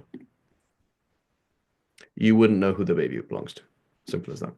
Right? So Islam is natural. Islam is realistic. Many people live in la la land and they become very unhappy because they live in la la land. It's just not like that. They do silly things that don't make sense. They don't know what to do, and they continually there's this continual istidam. They continue like walking at us like it's like the poor bird who was caught in a house and kept flying at the glass window and kept hitting the windows. Like, ow, ow, ow. It's like that's glass that's not open. It can't see that. So it's very important for people to know like Allah subhanahu wa ta'ala is real. This is life is real, and He gave you a real way to deal with it, right? And so as a woman, continually being in pain, like, oh, do I feel my husband's eyes? Is he happy with me? You know, does he talk to somebody at work? Does he have thoughts like this? You shouldn't be thinking like that, right? Or it shouldn't think like that. That's not a healthy way of thinking. You should just be realistic, right? It's like you just be realistic, and this is the nature of things, and accept reality as it is, right? And particularly for a woman, accept the reality of your husband. Most husbands would wish to be polygynous, right? That's just their nature, right? Just like most men want to shoot a gun, or they want to fight, or they want to leave the house, right? Like by default, like if you say like you can't leave the house, right? Why do you imprison people, right? Because people want to be free, right? It's like by nature. So we should embrace reality, embrace the deen, embrace nature, and everyone will be happy. No problem. Right? So Allah subhanahu wa ta'ala says, marry other women of your choice, two or three or four. And it's made it up to four, right? Um, uh, and so, but if you are afraid that you will fail to maintain justice, then content yourselves with one or those bond women in your possession. So, very fundamental thing to understand. The discussion on gender, and we spoke about that before, and the discussion of polygamy. So again, you look at Google polygamy in Islam and yada yada yada, put it on YouTube, you're going to see a lot of it is very, very, very, very left wing, right? Very, very, oh, these are the conditions, and basically it's impossible in our time, and. Fine. I understand that. I don't advise people to have more than one wife for many reasons. But the default picture of Islam is that it's totally fine and totally recommended. Furthermore, Allah subhanahu wa ta'ala, when He says, if you're concerned you can't be fair, what does He say? He says, content yourself with one wife or those bondwomen in your possession. Meaning that polygyny is always on the cards. Meaning a man is intimate with more than one woman, that is just by default. Either he has more than one wife, or he has a wife and concubines. So we live in a world where there are no slaves and there's no concubines. But this is a reality that has changed very recently. Very recently. Right? So the Prophet ﷺ, for example, was sent two concubines as a gift, right? By the whoever was it, like the person in charge in the one of the officials in Egypt became Muslim and sent him this gift. Here we go. Here's here's some nice clothes, here's some things, here's two concubines. That was just a thing that happened. So in the past, that's the thing you do. You either get married or you buy a female with whom you're intimate. Hajar radiallahu anha, the mother of Ismail, she was a concubine, right? Um, that's the nature of that. So we live in a world that is very different to the paradigm of the Bible and the Quran. Very different. And so again, as a woman, like, oh, no, my husband should be, monogamous. This is how it is. That's how I feel life should be happen. That's not how it is. That's just how it is by accident. It is by accident, not by design. Meaning we live in a world where certain economic powers have cancelled slavery for their economic reasons, not for ethical reasons, right? So if you study history, you'll realize the whole, Emancipation Act did not happen in America because of issues of rights. It's not about, oh, it's inappropriate or bad. It's about because because they were producing slaves here. They didn't want to import slaves in the Americans. Many of these things. So these are for economic reasons and for various reasons. And so it's not, and so this is something that has always existed, right? And does a bondswoman have the same rights as a wife? No, she does not. She doesn't have a right to intimacy. She has a right to be food looked after. That was all. But somebody might have a female slave and not be intimate with her, not have children with her, or may not. Like the Prophet ﷺ, Baraka, for example, he owned Baraka. That was like his second mum, right? But she was much older than him, and wasn't intimate with her at all, right? Um, so the point is, we live in one world, and the Quran's in another world. And when I say we, I mean Indo-Pac, Arab world, Western Muslim world, which is another planet, right? I don't expect any woman to be like, yeah, I now totally emotionally accept it. Of course you don't emotionally accept it. It's very hard, right? It's very hard, right? But the Prophet ﷺ, he said, Allah subhanahu wa ta'ala has given men the onus, the obligation of jihad, and has given women the onus, a difficulty of dealing with jealousy, with ghaira, right? That here's my husband, and he's not exclusively mine, right? It's a real thing. It's not a non-existent thing. It's a real thing. And whoever of them is patient, the mujahid in jihad, you're patient in jihad, and you're patient in the fact that your husband is physically intimate with some other woman, and that's totally halal and okay, which is very difficult, then they will have the reward of the shaheed, of a martyr. Right? And so this is the nature of things. But the key thing to understand is, don't change nature, don't change the deen. Don't change nature, don't change the deen. You might not be able to apply nature. That's true, because you work as a man working at a desk. That's not nature. Men are supposed to be outside doing things. Not supposed to be at a desk typing away or something, moving your fingers. You have 2 feet to walk on, right? You're supposed to walk, 10,000 steps, 2,000, 20,000 steps a day. That's what you're built to do. So yes, we have warped nature and we have changed our deen, but we should not accept it. We have changed the deen and we have changed nature, but we should not accept it. We should embrace nature and embrace the deen, right? That's all we're trying to say. And similarly, Allah subhanahu wa ta'ala said, except, so that mentions that the believers don't commit zina except with their wives and those bondwomen in their possession, right? For then there is no blame. So a man, for example, might have 20 women that he's intimate with, 100, right? And that's totally fine, right? There's nothing wrong with that. Sayyidina Sulaiman, he made that famous oath. He said, tonight I will sleep with 100 women that he owns, and each one of them will have a child who will fight in the way of Allah, for example, right? And so that is the nature of men. Look at the adverts. Why are all these adverts like that? Why is it always sexually loaded? Why is it always images of women? Because that's what sells. That's what men want. That's the nature of men, right? And so we have to embrace nature, embrace the deen, and not live in some other planet. Right? And Allah subhanahu wa ta'ala wants the dunya in our hands and not in our hearts. Right? The dunya, Allah wants the dunya He wants people to be married, to be sexually active, to be sexually satisfied. So they're not even thinking about this stuff. As opposed to You go to the bar and the guy's talking about this kind of stuff. And you go to the masjid, sisters go to the masjid, all brothers talk about is polygamy because they're not satisfied. That's what happens. So the same immature behavior. So Allah subhanahu wa ta'ala says, you shouldn't be talking about this stuff. This shouldn't be on your mind. This should be it's there in your hand. I mean, it's accessible. These things are there, accessible. Alhamdulillah Rabbil Alameen. And it's not in your heart, right? But we live the opposite. We live the opposite, where it's in your heart, meaning it's on TV and it's here, it's there, everywhere, and everyone's thinking about it and talking about it, but it's not even happening, right? So the dunya is in their hearts, but not in their hands. And the deen puts the dunya in your hands, but not in your hearts, right? So polygyny, meaning multiple wives or concubines, that is basically the default. This is what we see among the Sahaba and Tabi'een. It's basically the default, right? So yes, Imam Shafi had one wife. He had one wife and a concubine, right? So this is what we see the early Muslims or whatever.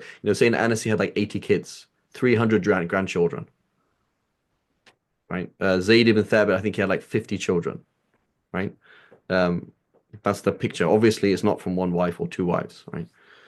But justice, there has to be justice, right? And so, again, what is the main mitigating factor that we see in our communities is, someone says, this is my wife and this is my side, side wife. It's like, that's cool. That's cool. Where's the justice in that? Where's the self-respect in that? So our communities don't welcome polygamy, and polygamy is usually practiced in a way of halal cheating, in a disrespectful, unjust, undignified way. And so people are like, what is that? That's disgusting and low. I don't want it. Whereas it should be something that's on the cards. It should be something that people accept. And we're Muslims, we're not Christians. This is something that's good and natural and healthy. And it spends on the first relationship. It's not at the cost of the first relationship, right? It spends on it. Just like a woman, for example, who her husband says, yeah, you can go to work, so I don't mind. She feels she has freedom. If she's given more freedom, she feels, she can spend on her family, but she's restricted. And so men are like that. That's the nature of men. Islam is natural, Islam is realistic. Marital disputes. If you anticipate a split between them, appoint a mediator from his family and another from hers. If they desire reconciliation, Allah will restore harmony between them. Surely Allah is all-knowing and all-aware. So this is reality. People have arguments. Solve it in a nice way. So if you fear you will not be able to keep the limits of Allah, it's continue arguing. People are being rude. People are not giving people its rights. He's like, why do I even pay for this woman? This is a joke. She's like, I don't even want to sleep with this guy. I hate him. How can I be obedient to him when I hate his guts? Right? I can't do this. There's no blame if the wife compensates the husband to obtain a divorce. These are the limits, so she pays the mahar back or pays something to just leave the relationship. These are the limits set by Allah, so do not transgress them. Whoever transgresses the limits of Allah, they are the true wrongdoers. So marital problems are real, normal. Oh my God, there was an argument. Yes, it happened. It's okay, right? Teamwork and marital counseling and bilateral financial agreement, not unilateral. So she left a check and dipped. Sorry, can't do this anymore. Forgive me. Here's $50,000. I'm gone.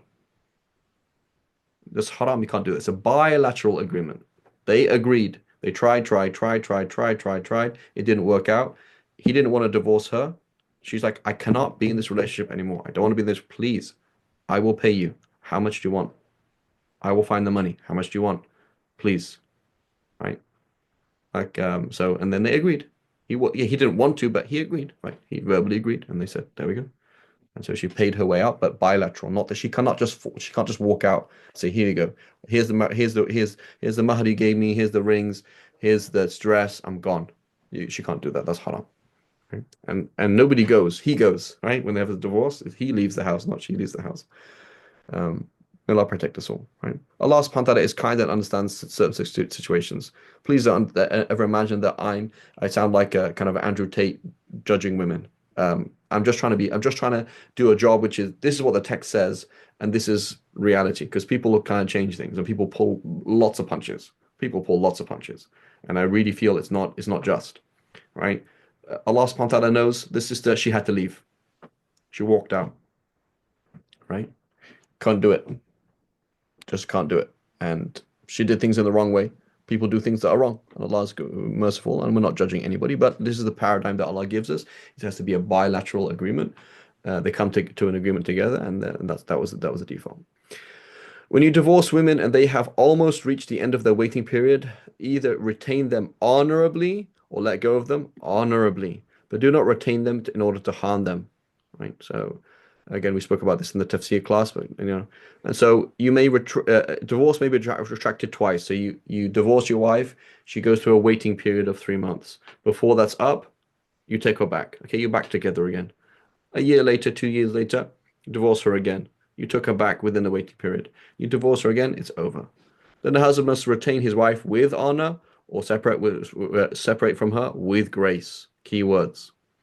O believers, if you marry believing women and then divorce them before you touch them. So you married your cousin in another country, you never even saw him or saw her, and they got divorced after 2 years. There's no waiting period. There's no waiting period. There's nothing to do that, right? Then there will be no waiting period for you to account. So give them a suitable compensation. There's no mahar, so give them something.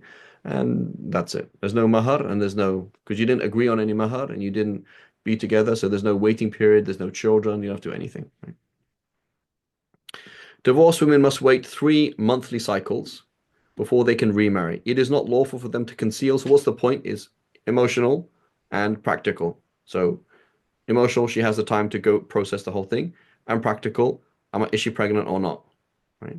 So even with a female slave, if you buy a female slave from another male, right, who was intimate with her, then she has to go through what's called istibra. She has to go through it to prove that has a period, because otherwise she might be pregnant, and that would be wrong to have a child, and you don't know whose father it is, who the father is. So it's slightly different. Though here this is three, and it's not just one. It is not lawful for them to conceal what Allah has created in their wombs if they truly believe in Allah on the last day. And their husbands reserve the right to take them back within that period. And again, unilaterally, right? So he unilaterally divorced her. He chose, she didn't choose, and he chose to take her back. So she can ask, please take me back, or please divorce me, or whatever. That's fine. But the point is, it's in his hands, not in her hands. So if the husband divorced his wife 3 times, then it's not lawful for him to remarry her until she has remarried another man and then is divorced. Then it is permissible for them to reunite as long as they feel that they maintain things. So many people, they stay in a marriage even if they know they can't keep the limits. I can't respect you, you can't respect me, but it would be embarrassing if we got a divorce. That's a whole lot of nonsense. Don't care about embarrassing, care about Allah. Right? So if there's a threefold divorce in one sitting, or twofold and then one, or one then two, or a total of 3 divorces, that's it. Game over. You're supposed to move on, sister. Oh, but I loved him. What's going to happen? It's fine. He divorced you 3 times. You're supposed to move on. That's what Allah's telling you. Move on and be contractually and physically involved with another man. That doesn't work out, then you can think about getting remarried. But otherwise, that's it. Right? You're supposed to move on. So again, Muslims, we look at marriage as stagnant. You can't get married; it's impossible. Once you get married, it's death. Right? It's like one grave to another grave. It's not like that. So it's supposed to be you can get married, you can get divorced, you can get remarried. Things are fluid. Right? As for those who are pregnant, their waiting period ends with delivery. So that could be 9 months, that could be one day. She gives birth tomorrow, class. She gets married to the doctor, inshallah. Right? Who knows? And whoever is mindful of Allah, He will make their matters easy for them. So there is fluidity. We read the verses of marriage and divorce in the Quran. It's fluid, it's doable. It's not impossibility. There's justice, there's clarity. Whose child is this? What are the responsibilities? The key things. Now, key things are rules. Divorce before consummation, right? There's no waiting period. There's no financial support. There's nothing. You don't have to do anything, right? That's it. So that means she could get married 50 times a day, right? She got married and she got divorced immediately. And then she got married again and got divorced immediately. She was married 10 times that day. It's fine, right? There's nothing wrong with that. Nothing bad with that. There's nothing, anything.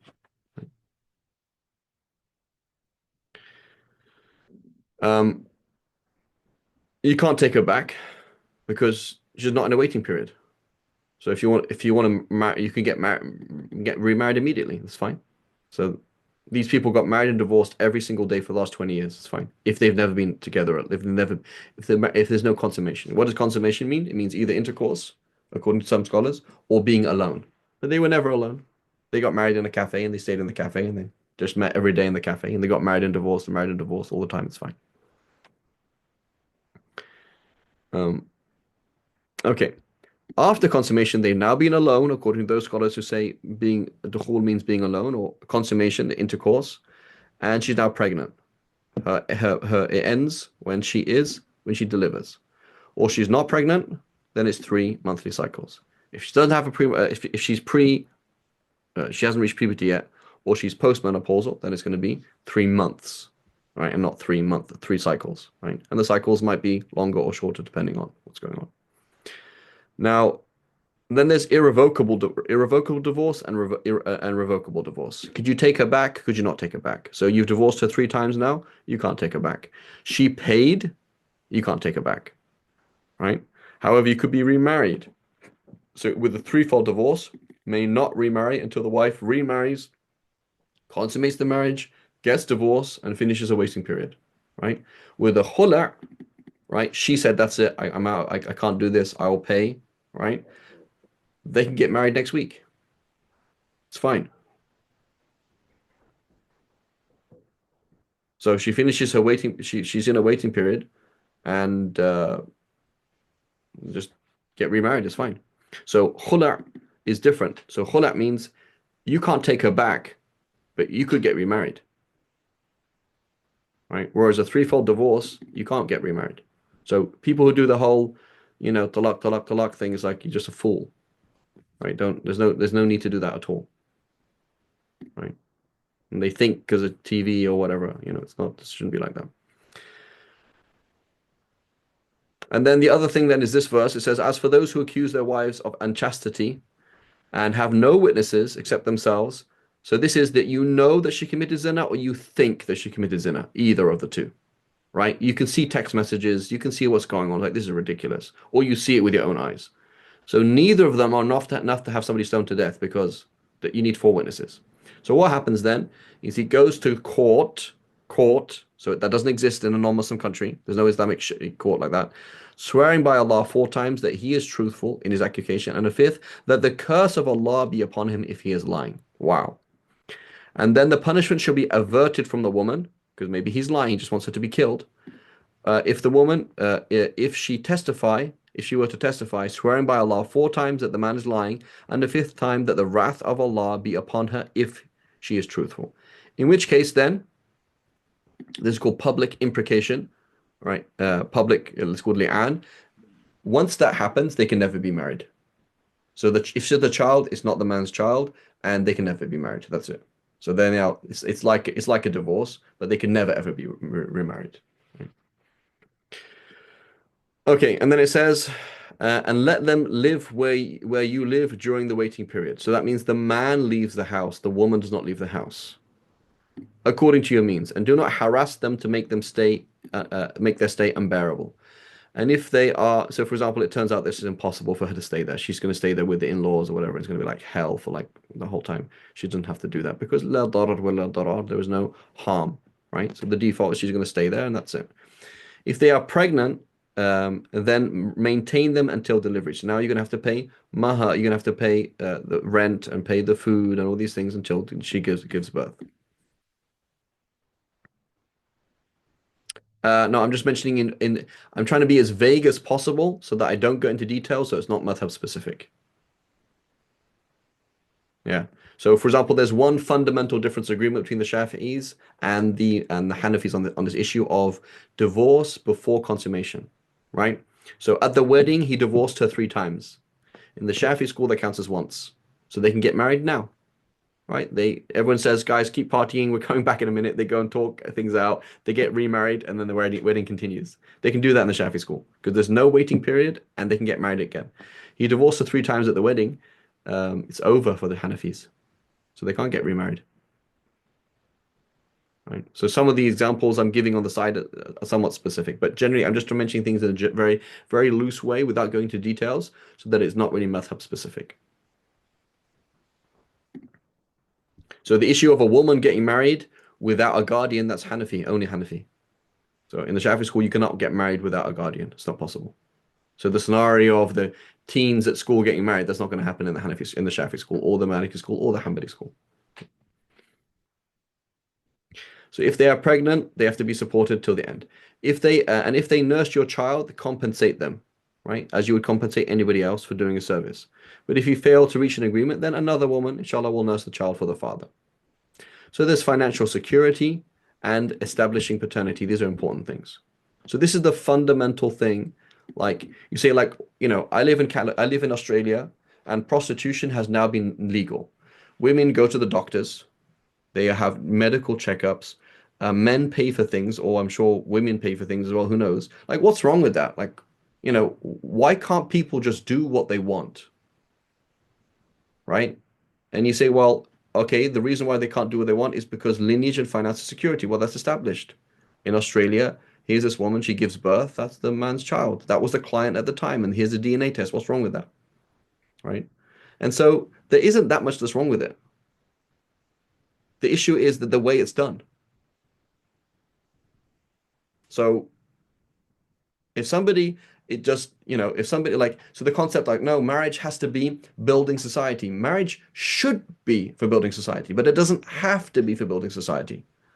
So it's not that difficult. So what is it? Somebody who says, that's it. I don't want to have kids. I just want to be intimate. Like this is a need that I want to have. It's like, as long as there's financial security and establishing paternity is fine. How does the Shia do that? Do that through marriage. So here's this lady. She understands that this marriage may not last very long, and she understands that she's going to be married. If there is a child, it's going to be his. If there's a child, he's going to pay for it. That she's going to be supported through while he's with him and through the divorce period and the waiting period, and that's it. And she's not going to do anything during the waiting period. That's it. So somebody has an agreement with somebody like that, that's okay. They can't stipulate we're only going to be married for a short time. You can't stipulate we're not going to have kids. You can't stipulate this. You can't stipulate that, right? But if that's understood, it's okay, right? And so, people often, people often imagine that it has to be in a masjid and it has to have a party because they see marriage as a social institution. It is a social institution in the Sharia, but it's also a personal institution in the Sharia, meaning it just fulfilled certain goals for some people. The two people were at work, they had a crush on each other, it was very difficult, they know what to do, and they said, let's just make this halal, forget this, right? It's not, it's not ideal, but it's not wrong, right? It's not fundamentally wrong. Particularly people involved in a haram relationship. It's not the end of the world. We're just moving it from a clearly haram relationship to a slightly less Islamic relationship. You know, I don't like to give this example, but it's a paradigm that's very real. It's very real. Like the sheikh, this guy goes to the sheikh and says, Sheikh, I did something wrong. And he says, okay, make tawbah. He says, yeah, but she's pregnant now. And then he says, and then the sheikh said, well, why didn't you use contraception? And the guy says, oh, isn't contraception makruh? It's like that's how people think. Like they do stupid things. Like it's not that difficult to avoid the haram, but we make it very difficult to avoid the haram because of the lack of knowledge of the deen and our stupid cultural standards. For Western Muslims, it's actually much easier. It's much easier because there's not that many restraints. People don't know necessarily what you're doing. And as long as you behave in a way that is halal according to Allah, it's okay. It's not the end of the world, right? Um, and so people need to understand that. Now, again, people do that with polygamy. That's very wrong. It's like, oh, it's okay. It's halal, and my wife doesn't need to know it in principle, and they don't have to know in principle. But that's shameful. That's very shameful and very unmanly for a man, for example, to be embarrassed in front of his wife that he has a second wife, or to be embarrassed in front of community, right? That's very shameful and that's very low. But marriage, like, yeah, she got married and things happened, and things happened, and we had to do it in a halal way. That's it. What's wrong with that? It's not the end of the world. So people look at it in a very they caught in taboo, right? This is wrong because of this, because of this, because of this. A lot of it is not that wrong and not that difficult, right? It's very doable. And we should create society. That's what we're trying to do. Again, you listen to my whole talk, like playlist on marriage. I talk about that being the patriarch and marrying the matriarch. That's what you're trying to do. But that's in the ideal situation. A lot of situations are not ideal. And again, the deen is natural, the deen is real. A lot of people are not religious. So marriage still applies to them. Allah still wants them to be happy in at least that aspect of their life. So rules as food and lodging in her waiting period. Um, again, there's debate on some of these issues. She must stay home during her waiting period. So this is an issue of keep looking after her name and guaranteeing that she's not with somebody else, that there's no issue of lineage. Financial support for the divorcee ends with the waiting period. So again, contrary to the Western thing, there's no such thing as alimony. There's no such thing as that's it. Like when it's finished, it's finished. The financial support for the children never ends, though. Right? Oh, the children are with you, you have to pay for it. No. The children are always and forever the responsibility of the father. You were old enough to impregnate a woman, you're old enough to pay for children. She gave birth to triplets, subhanallah. Okay, there we go. A man is always responsible to support the children. The woman is never responsible to support the children unless there's no husband, everybody's dead, in which case she has to support them. Right? Last thing, positive outlook on divorce. Right? When you read the verses of the Quran, yes, the Prophet ﷺ said, in a weak hadith, I add, a weak hadith, that the most hatred of the halal to Allah is divorce. Right? And yes, divorce is not ideal, but it is not the end of the world. Right? So Allah subhanahu wa ta'ala has said this is enjoined on whoever has faith in Allah and the last day. And whoever is mindful of Allah, Allah will make a way out. Do you have taqwa, sister? Do you have taqwa, brother? Alhamdulillah, Allah will make it work for you, don't worry. And provide you from sources that you could never imagine. My life is now over. Sister, it's not over. Brother, it's not over. And whoever puts his trust in Allah, He alone is sufficient for him. See? Allah will make it work out. Certainly Allah always is achieving his goal right now. That's what it says. Inna Allah balighu amri. He's actually working on it right now. Right? It's like somebody said, hey, don't worry. You're like, oh, but the food, the DoorDash didn't come, the food's not coming, and the food's burnt. Don't worry, I got a plan. And then ding, I already ordered the food from somewhere else and it's already arriving. So Allah is already sorting things out for you. Don't worry. It's going to be good. Don't worry.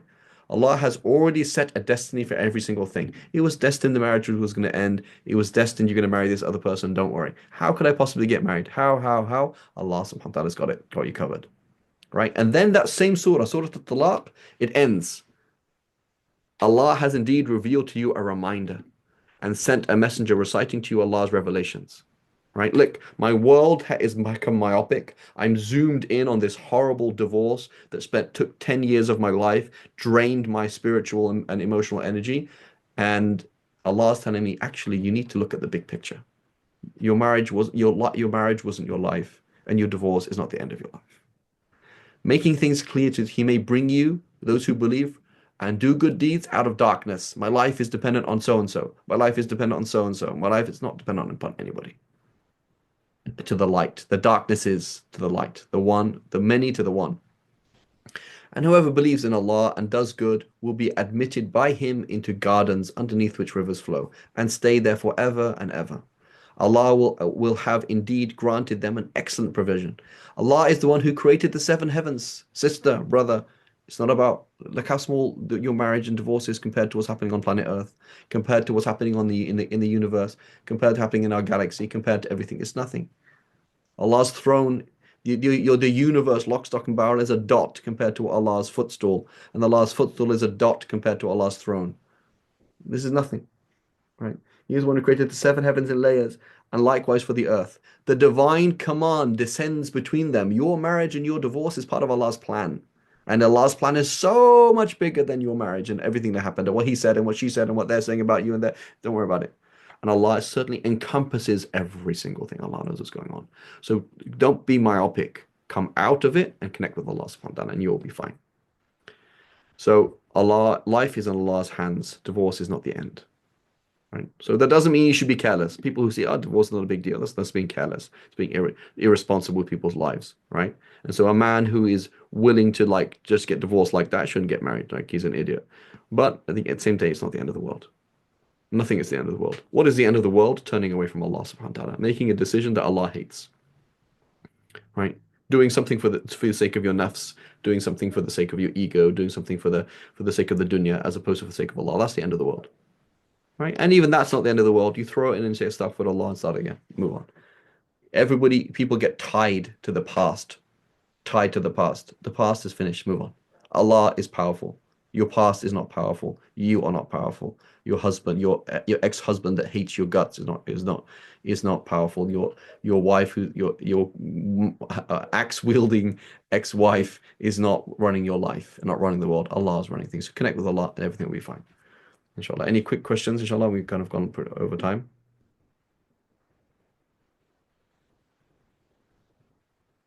So again, this is not a fiqh class, fiqh questions.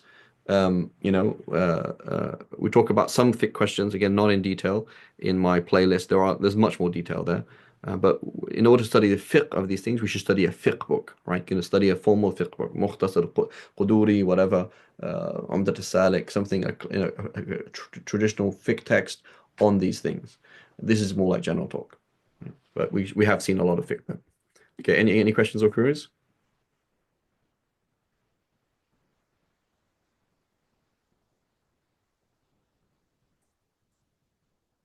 So I cannot re-emphasize the necessity of reading scripture. You have a Christian friend, say, please read the Bible, crying out loud. Because so many things are regurgitated to us or are given to us, and that's not the picture at all. That's not the picture. So read the seerah, read hadith, read what's it called? Read hadith, read the Quran, and you're like, oh, the paradigms that are there are very different to my paradigms. Gender, intimacy, money, power, all these things, the paradigms are very different. Gender roles, right? So you say the Bible is misogynistic. I don't think the Bible is misogynistic. I think you're reading it through a Greco-Roman lens because you are a product of the Greco-Roman world. You're not a product of the Semite world. You're not a Jew, really. You're not a Muslim, really. You're something else. You're a Hindu inside. You're a Catholic inside. You're a postmodern, messed up, whatever inside. So it's very important to realign those paradigms by actually reading scripture. بارك فيك. Inshallah. Stop here, inshallah ta'ala. وصلى الله على سيدنا محمد وعلى آله وصحبه وسلم. سبحان الله وبحمدك أشهد أن لا إله إلا أنت نستغفرك ونتوب إليك.